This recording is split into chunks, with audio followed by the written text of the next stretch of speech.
In the 3rd century AD, when the Roman Empire was bleeding from civil wars and barbarian invasions, one woman dared to seize her moment. Her name was Zenobia, Queen of Palmyra. Brilliant, ambitious, and fearless, she built a desert empire that stretched from the sands of Syria to the temples of Egypt. For a moment, Rome's destiny trembled in her hands. But who was Zenobia? A patriot? A rebel?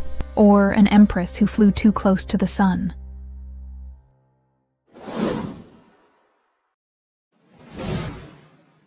"2,000 years ago, a jewel glittered in the desert. Its name was Palmyra, a city of silk and spices, camels and caravans, a place where East met West. To the Romans, it was a prize worth protecting.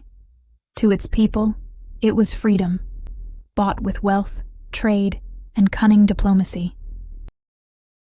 Into this world was born a girl destined to shake the Roman Empire itself. Her name, Septimia Zenobia. She was no ordinary child. Fluent in Greek, Latin, Aramaic, and even Egyptian, her mind was as sharp as any general's blade. And in her blood, she claimed descent from the greatest queen of the East, Cleopatra.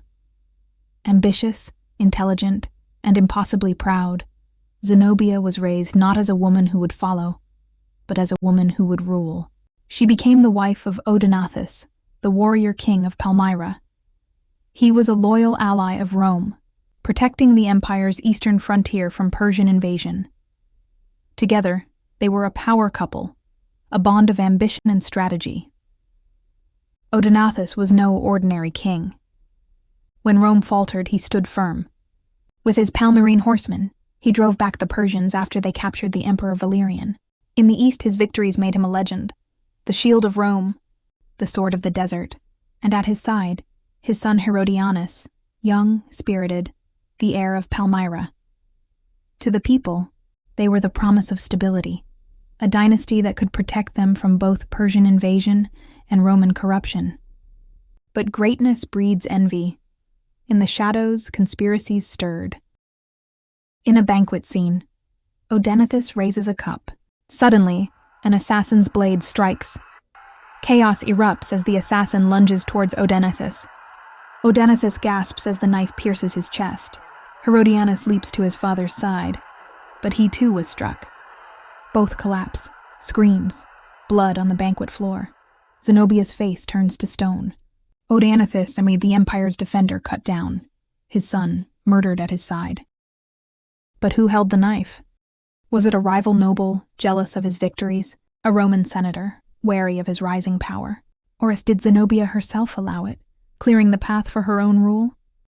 History remains silent. But from that night onward, Palmyra's destiny shifted. With her husband and stepson gone, Zenobia was now regent for her young child, Vibalithus, alone, vulnerable, and yet more powerful than ever before. Rome expected a widow to kneel. What they got instead was a queen who would defy them all. After Odaenathus and his son were murdered, the crown of Palmyra passed to a boy, Vibalithus. But a child cannot rule an empire. And so his mother, Zenobia, stepped forward. To Rome, she was meant to be a placeholder, a widow regent, humble and obedient, until her son came of age. But Zenobia was no puppet. She was a queen.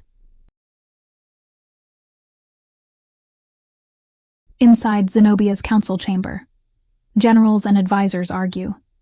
One demands loyalty to Rome, another whispers of independence. Zenobia listened, and then she chose her own path. She raises her hand. Silence. Zenobia knew submission meant Palmyra would fade back into obscurity, swallowed by Rome's endless wars. But she had tasted power beside Odaenathus, and she had seen how fragile Rome truly was. Rome was bleeding. The so-called crisis of the 3rd century tore the empire apart. Civil wars, plagues, invasions. Emperors rose and fell in months. The once unstoppable empire was staggering, and in that chaos, Zenobia saw opportunity. In the silence of her council chamber, she made her choice. Palmyra would not kneel, it would rise.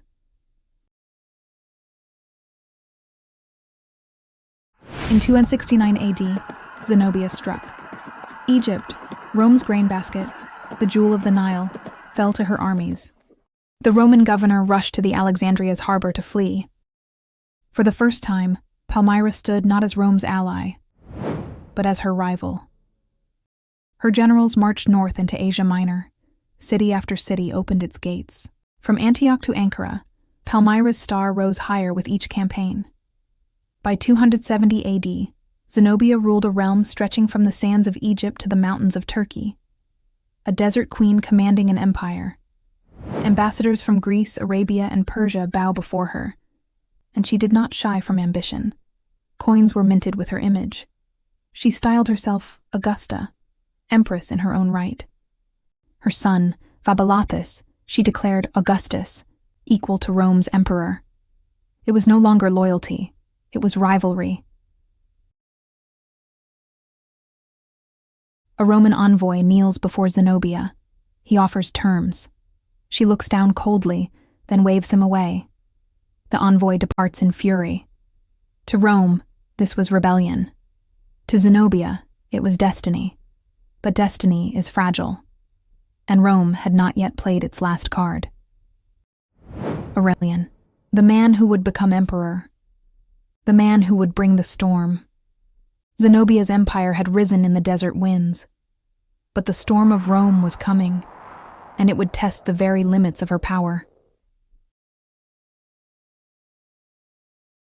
In 270 AD, Zenobia's empire stretched from the Nile to the Taurus Mountains. To the outside world, she looked invincible. But Rome had found its weapon in Emperor Aurelian, a soldier hardened by frontier wars, a man with a mind as sharp as his sword. Their collision was inevitable. Zenobia's general Zabdas commands the Palmyrene cavalry. Opposite, the Romans formed tight ranks, their shields glinting in the sun. At Emei, near Antioch, Zenobia's forces outnumbered the Romans. Her cavalry was unmatched, swift horse archers who could rain death from a distance, and armored cataphracts, iron-clad riders built to smash through infantry lines. Zabdas, Zenobia's most trusted general, struck first, hammering the Roman front with charge after charge. Palmyrene cavalry smashing into the Roman line, dust, screams, chaos. Roman formations buckle. Aurelian rides along the line, shouting commands. The Roman lines trembled. Victory seemed certain for Zenobia. But Aurelian was no ordinary commander. He feigned panic, ordered a false retreat, a deadly gamble. Roman soldiers fall back in disciplined order, pretending to break. Palmyrene cavalry, overconfident, gallops forward in pursuit. Zabdas took the bait. His cavalry pursued too far. Their formation stretched thin in the desert heat. Then Aurelian unleashed his trap. Roman cavalry, held in reserve, crashed into the Palmyrene flanks. The hunters became the hunted. Palmyrene riders falling. Arrows useless in close quarters. Roman spears pierced through armor. The desert is littered with the fallen. In hours, Zenobia's great army was broken. Antioch fell back into Roman hands.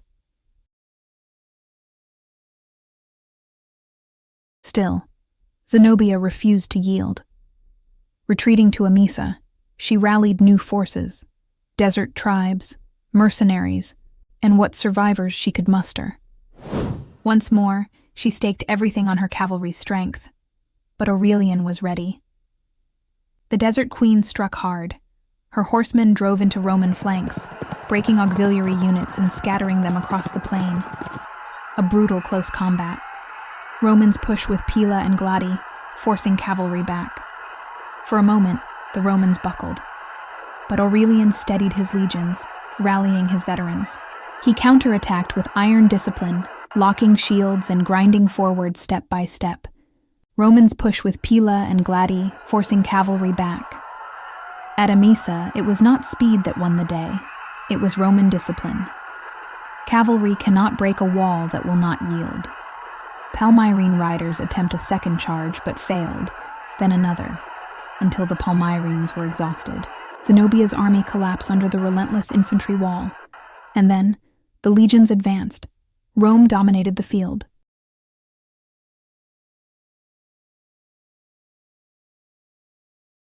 Defeat in the field forced Zenobia back to Palmyra itself.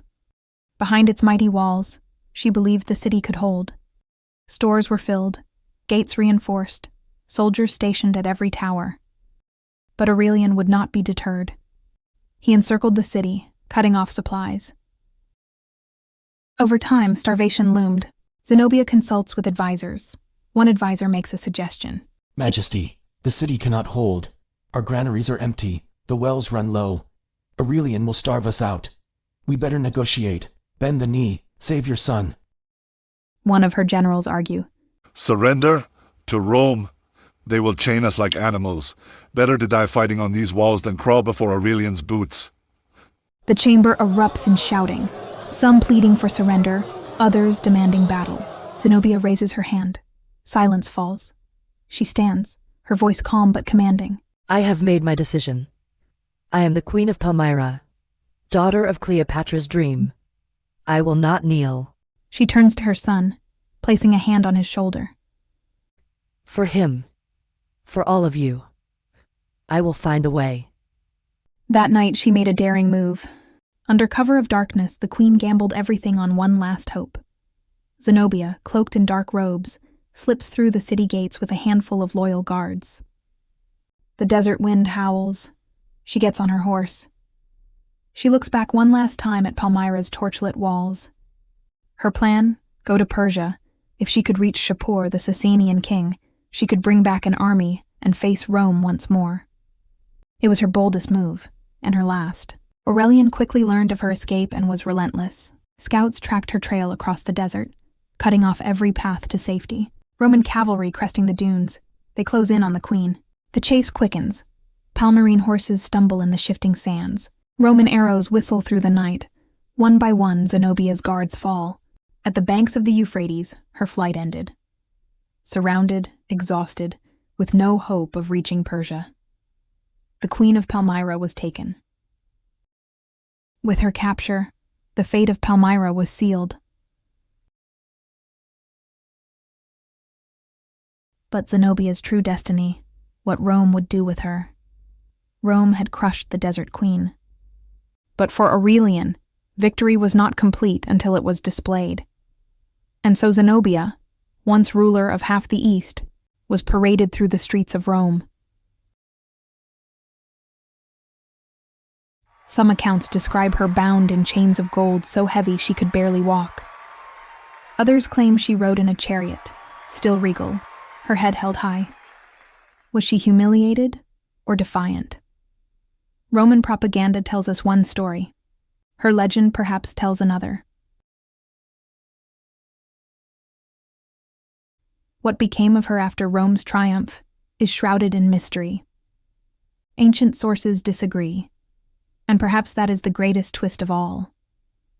One tale claims she ended her life in prison, starving herself to escape Roman dishonor.